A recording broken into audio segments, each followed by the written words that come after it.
But 24 is kind of unbelievable to us.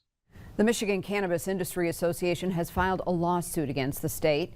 It claims a new 24% wholesale tax on marijuana is illegal. Good evening. I'm Ann Emreich. And I'm David Andrews. The association argues the tax on cannabis should have required a supermajority of state lawmakers to pass it because back in 2018, voters approved a 10% marijuana tax. News 10's Bobby Cushing here in studio now with both sides of this debate. Hey, Bobby.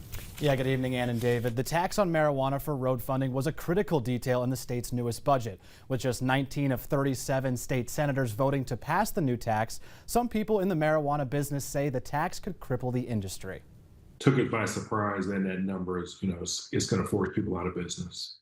Michigan's newest state budget includes a new 24% wholesale tax on marijuana. Lawmakers say the funding generated by the tax, projected to be upwards of $400 million, will be used to pay for road repairs. Nicholas Schrock, founder of Green Dolphin Craft Cannabis, says this new tax could be industry shifting. We're working on very, very thin margins. Nobody in cannabis has a 24% profit margin. So, this tax is going to eliminate what little profit people do have. The lawsuit argues a supermajority would be needed in the House and the Senate to pass the tax because a voter-approved 10% tax was passed in 2018. The new tax passed with just 19 of 37 senators voting to pass it, which is barely a majority.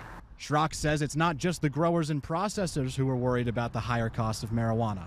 The retailers are as well, because if we do pass it along to the consumers, naturally they're going to buy less product. However, Ed Noyola with the County Roads Association of Michigan says right now road work is starting to pile up.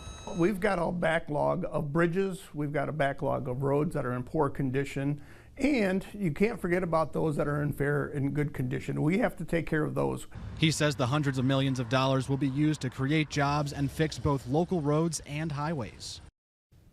Schrock says the $3 billion cannabis industry in Michigan will see the impact of this tax, from the transportation to the sale of the products. He says the industry is much more than just a plant. David? All right, Bobby, thank you. That 24% wholesale tax on marijuana is set to take effect starting on January 1st. A crisp fall day over the state capital.